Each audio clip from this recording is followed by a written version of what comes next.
چیز کی خوشبو، حبب الی النساء والطیب، خوشبو، اتنا زیادہ نبی نے خوشبو کا استعمال کیا ہے کہ حضرت انس کہتے ہیں نبی کے گھر سے نکلنے کا علم ہمیں خوشبو کے جھونکوں سے ہوتا تھا۔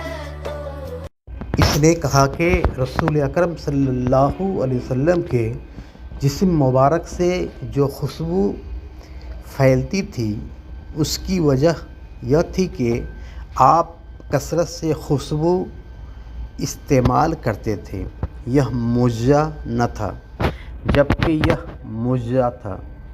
آپ خوشبو لگاتے تھے، آپ کو خوشبو پسند تھی، مگر یہ خوشبو مصنوعی نہ تھی جو آپ کے جسم مبارک سے نکلتی تھی، بلکہ قدرتی تھی۔